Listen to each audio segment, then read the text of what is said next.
बिस्मिल्लाहिर्रहमानिर्रहीम। अस्सलाम वालेकुम नाज़रीन, उम्मीद करता हूँ आप तमाम लोग खैरियत से होंगे। मैं कुछ दिन वीलॉग्स नहीं कर सका, कुछ मसरूफियत इस किस्म की थी। I was stuck somewhere, so anyways that's behind me now. इस वीलॉग के अंदर जी पाकिस्तान तहरीक इंसाफ की कुछ असीर ख़वातीन के बारे में बात करेंगे और उनके हवाले से कुछ अपडेट्स हैं वो आप तक पहुँचाएँगे इंशाल्लाह। और एक बहुत बड़ी डेवलपमेंट है कि एक नया एक्ट, आर्मी एक्ट तरमीमी बिल सेनेट से मंजूर हो गया है और दैट इज़ वेरी इंपॉर्टेंट। तो मैं पहले उसके ऊपर थोड़ी सी बात कर लेते हैं, पहले वो आप तक पहुंचा देता हूं, फिर उसके बाद मैं सनम जावेद साहिबा के हस्बैंड और वो बाकी सारी जो तफसीलात हैं उनकी तरफ आता हूं जी। खबर कुछ इस किस्म की है कि फ़ौज को बदनाम करने पर 2 साल कैद और जुर्माना होगा।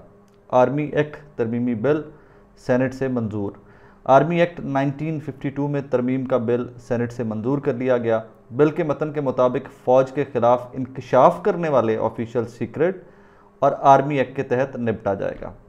आर्मी चीफ या बाइख्तियार अफसर की इजाज़त से इंकशाफ करने वाले को सज़ा नहीं मिलेगी। ये बड़ी टेक्निकलिटी है इसके अंदर के हमें कैसे पता जी कि किसने आर्मी चीफ की इजाज़त से ये खबर दी है और किसी ने बाइख्तियार के इजाज़त से खबर दी है या किसने नहीं दी। एनीवेज, और ख्वाजा आसिफ साहब ने जी बिल पेश किया है और ये मंजूर कर लिया गया है।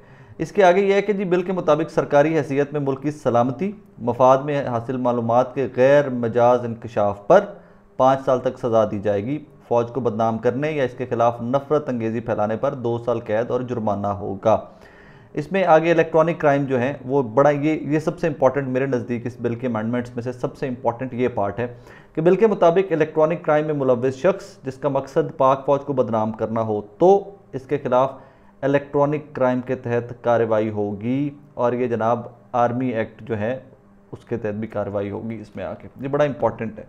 ये गालिबन शाहिद असलम साहब की खबर और ये जो उमर चीमा वो जो है एमन नूरानी साहब की खबर, आई थिंक उन खबरों के बाद ये सारी कार्रवाई की गई है कि जिस तरह आर्मी चीफ के असासे लेके आए एमन नूरानी साहब, शाहिद असलम साहब ने वो स्टोरी की।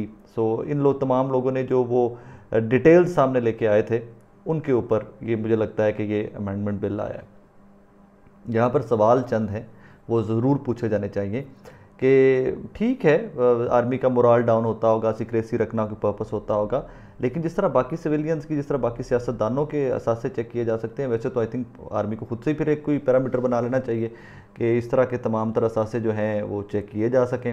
और सेकेंडली रही बात, एक चीज़ बड़ी कन्फ्यूजिंग है और मेरी कोशिश होगी या मेरी ख्वाहिश होगी कि जो भी अरबाब इख्तियार हैं इस पर ISPR या जो भी बाकी रेलिवेंट लोग हैं, हुकूमती रेलिवेंट लोग हैं, वो इसके ऊपर थोड़ी रोशनी डाल दें कि मजाज जिस तरह के लिखा गया ना कि जी इसमें लिखा गया है कि जो मजाज शख्सियत होगी अगर वो आपको इन्फॉर्मेशन देती है, खबर देती है तो ठीक है, अगर वो नहीं देती और आपको इजाज़त नहीं है तो फिर आप खबर नहीं चला सकते। ये बड़ा कन्फ्यूजिंग सा है। खबर जब चल जाएगी तो हमें क्या पता कि मतलब मेरे पास कोई इन्फॉर्मेशन आ गई, मैं वो खबर दे देता हूँ, मैं उस पर कोई मुल्की मफाद का या वो मुल्क को नुकसान पहुँचाने की वाली खबर नहीं है।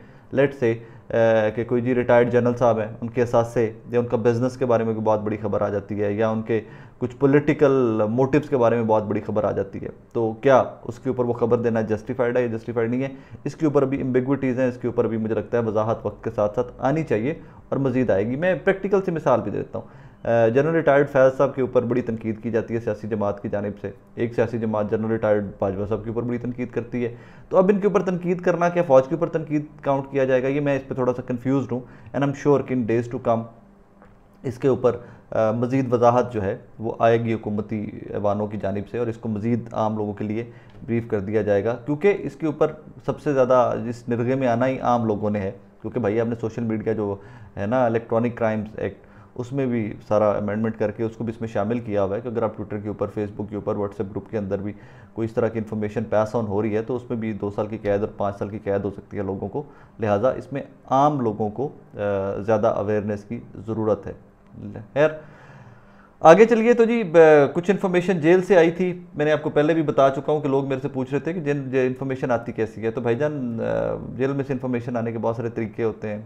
That is what we do. हमारा काम ही ये है कि बहुत सारे लोगों से राब्ते में रहना और बहुत सारे लोग खुद भी राब्ते में रहते हैं, हमसे इन्फॉर्मेशन खुद भी पास ऑन करते रहते हैं। तो वो मैं डिटेल्स आप तक नहीं पहुँचा सकता कि कौन इन्फॉर्मेशन देता है, कैसे देता है, लेकिन कहानी कुछ ऐसी है कि जनाब ये जो पाकिस्तान तहरीक इंसाफ की असीर ख़वातीन हैं उन वो जिस जेल में हैं वहाँ की जेलर को तब्दील कर दिया गया एक शायद मैंने वीलॉग पहले किया था या कुछ खबरें वहाँ से निकली थी, जेल में अदालतों में पेश करते हुए भी ख़वातीन की गुफ्तगू कुछ सहाफ़ियों से हुई थी, शायद उसका गुस्सा निकाला गया। जेलर साहिबा को चेंज कर दिया गया, नई जेलर आ गई हैं और नई जेलर जो हैं उनकी इन ख़वातीन को लेकर रवैया बहुत ही सख्त है।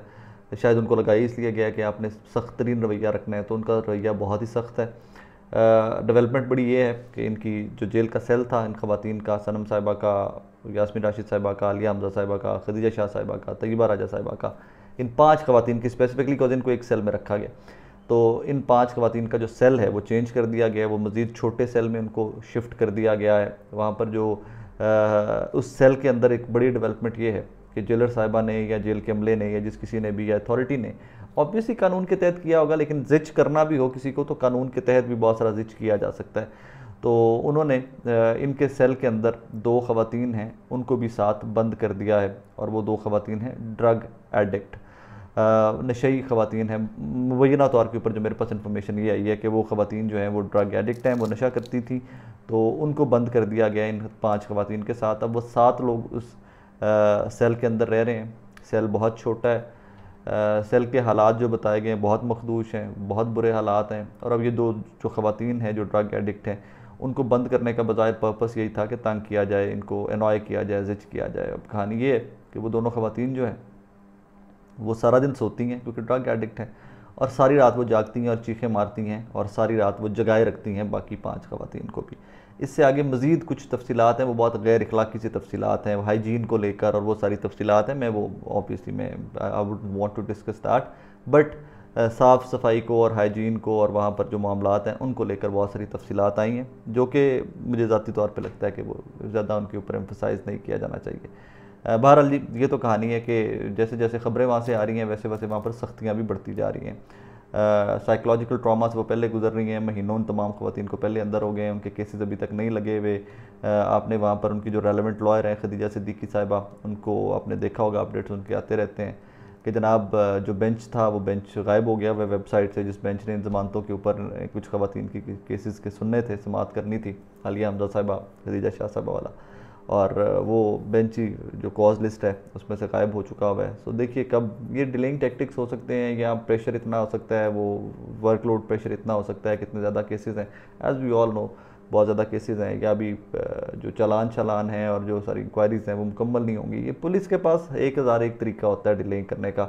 ये आपको चाहे तो सारी ज़िंदगी भी जेल के अंदर डाल देना कानून के तरीके से डालने के, जी हमारे पास चालान तैयार नहीं है, ये नहीं है, वो नहीं है, तो ये डिलेइंग टैक्टिक्स यूज़ करते रहें, तो इसमें there is nothing much we can do about it anyway. End में जी सनम के हस्बैंड अतीक साहब गिरफ़्तार हो गए। मैं आपको याद पता है या नहीं पता, मुझे नहीं पता, बिकॉज मैं 4-5 दिन मैं सीन से टोटली गायब था। तो अतीक साहब जी ट्रैवल कर रहे थे इंग्लैंड, उनको एयरपोर्ट पे FIA की जानिब से गिरफ़्तार किया गया था। उसके बाद एक रात उनको पेशावर में रखा गया क्योंकि वो पेशावर से ट्रैवल कर रहे थे। पेशावर के बाद उनको लाहौर लाया गया पुलिस की जानिब से, थाना सरवर रोड ला के रखा गया वहाँ पर। उसके बाद उनको अदालत में पेश किया गया और उसके बाद जिस्मानी रिमांड पे उनको भेज दिया गया है जेल में। अब यहाँ पर सबसे इम्पॉर्टेंट चीज़ ये है कि अतीक साहब जो हैं वो एक प्रोफेसर हैं, बच्चों को पढ़ाते हैं और बेहतरीन इदारे में बेहतरीन तरीके से पढ़ाते हैं, काबिल आदमी, बहुत काबिल आदमी है। मुझे इजाज़त नहीं है या पता मैं, क्योंकि अब वो तो जेल में है, मुझे उनसे पूछ कर मैं उनकी फ़ोटो चला सकता था, बिकॉज वो अपने आप को हमेशा सिक्रेसी का ख्याल रखते थे, वो नहीं कभी भी चाहते थे कि उनकी फ़ोटोज़ वगैरह डिजिटल मीडिया पे आएँ या मीडिया पे आएँ। लिहाजा मुझे नहीं पता कि मैं उनकी फ़ोटोज़ चला सकता हूँ या नहीं चला सकता, वरना आप उनकी फ़ोटोज़ देख लेते तो आपको आइडिया हो जाता कि वो कितने शरीफ आदमी हैं। बहरहाल जी उनको ATC से 14 रोज़ा जिस्मानी रिमांड पर जेल भेज दिया गया। यहाँ पर अलार्मिंग चीज़ या परेशानी वाली चीज़ या यहाँ पर जो ऑड चीज़ मेरे नज़दीक है, उनको एग्जैक्ट उन केसेस में, उन FIRs में डाला गया जिनमें सनम जावेद साहिबा को डाला गया, एग्जैक्ट उन केसेस के अंदर। अब उनका रगड़ा किस हद तक है या उनको किस हद तक इसमें रगड़ा दिया जाएगा वो तो मेरे पास कोई इन्फॉर्मेशन नहीं है एज सच, लेकिन उनको एग्जैक्टली उन्हीं केसेस में नॉमिनेट किया गया जिनमें सनम जावेद साहिबा को नॉमिनेट किया गया था, which is alarming to me, because Sanam Sahiba वाले जो केसेस हैं जिस डायरेक्शन में वो जा रहे हैं, अगर अतीक साहब वाले केसेस भी उस डायरेक्शन में जाते हैं तो वो थोड़े से ख़तरनाक केसेस हैं, उनमें सज़ाएँ ये वो सारा कुछ होगा। बहरहाल दीज वर द अपडेट्स। मैं फ़र्दर ऑनवर्ड्स कोशिश करूँगा कि ज़रा ख्याल करते हुए, ज़रा मोहतात रहते हुए मैक्सिमम आप लोगों से राब्ते में रह सकूँ, लेकिन बस एट टाइम्स चीज़ें कुछ होती हैं कि बहुत कुछ हम कहना चाहते हैं लेकिन सिर्फ इसलिए नहीं कह पाते कि कम से कम रब्ता ना ख़त्म हो जाए, वरना रब्ते भी ख़त्म हो जाया करते हैं।